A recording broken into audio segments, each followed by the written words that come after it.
How does cannabis use affect or benefit second language acquisition in adult learners?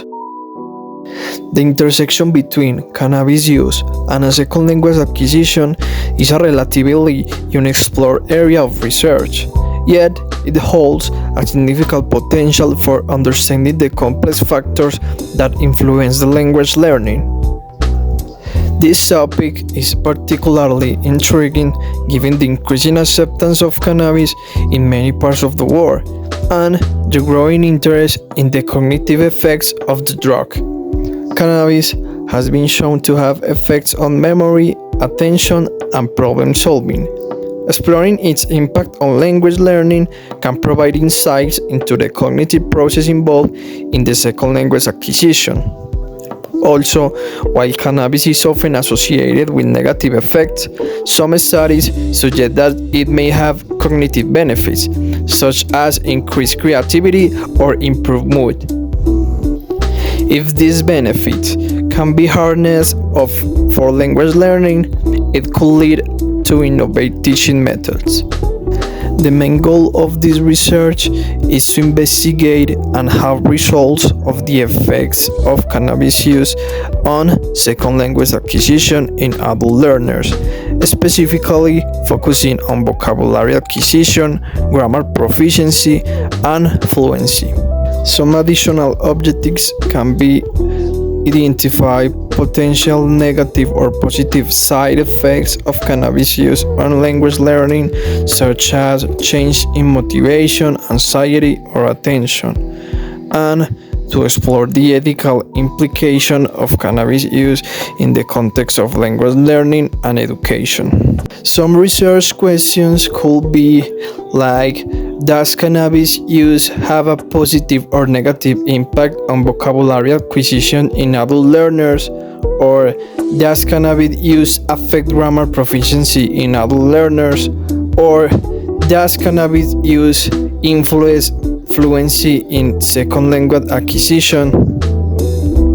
Also, we have questions like, are there any negative or positive side effects of cannabis use on language learning, such as I said before, changes in motivation, anxiety, or attention? And what are the ethical considerations surrounding cannabis use in the context of language learning and education? In literature, we have three potential sources that can help us in our research. The source number one is Cannabis and Cognitive Function, a review by Matthew W. Johnson, Noah E. Berendt, and David J. Nichols. This review article provides a comprehensive overview of the effects of cannabis on cognitive functions, including memory, attention, and executive functions. These cognitive processes are crucial for language learning, and understanding the relationship to cannabis use can help to inform the research on this impact in the second language acquisition. Source number two. The Neurobiology of Second Language Acquisition by Ellen Bialystok.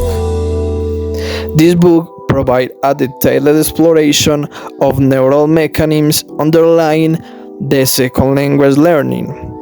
By understanding the brain regions and processes involved in language acquisition, we can investigate how cannabis use might influence these mechanisms and, consequently, language learning outcomes.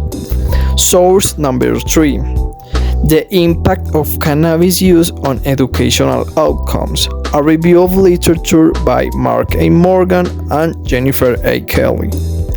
This article examines the existing research on the relationship between cannabis use and educational outcomes, including academical performance and graduation rates. While it's not directly focusing on second language acquisition, this study can provide valuable insights into the potential broader effects of cannabis use on learning and cognitive functioning. A quality approach is most appropriate for this research due to its exploratory nature and the need to delve into the complex and nuanced relationship between cannabis use and second language acquisitions. Qualified methods allow for in-depth exploration of individual experience, perspectives, and motivations, which are essential for understanding the factors influence language learning. Semi-structured interviews. In-depth interviews will be conducted with adult learners who have experience with both cannabis use and second language learning. The interviews will be guided by a semi-structured interview guide, allowing for flexibility in exploring specific topics and following emerging themes. Focus groups. Focus groups will be conducted with groups of adult learners who have similar experience with cannabis use and second language learning. These groups will provide opportunities for participants to discuss their experience collectively and generate new insights. Journals and diaries. Participants will be asked to keep journals or diaries to record their thoughts, feels, and experience related to cannabis use and language learning. These personal accounts will provide valuable insights into subject aspects of the research. 1. Conduct a comprehensive literature review on cannabis use, second language acquisition, and their intersection. Month 2. Develop the research design, including the research question, objectives, methodology, and data collection tools. Month 3. Obtain necessary ethical approvals for the research. Month 4. Recruit participants and schedule interviews and focus groups. Month 5. Conduct interviews and focus groups and collect participant journals and diaries. Month 6. Transcribe and organize collected data. Month 7. Begin thematic analysis and constant comparative method. Month 8.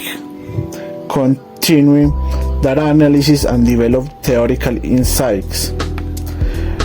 Month 9. Conduct member checking to validate findings. Month 10. Draft the research report, including introduction, literature review, methodology, findings, discussions, and conclusions. Month 11. Revise and finalize the report. Month 12. Submit the report for publication in the university.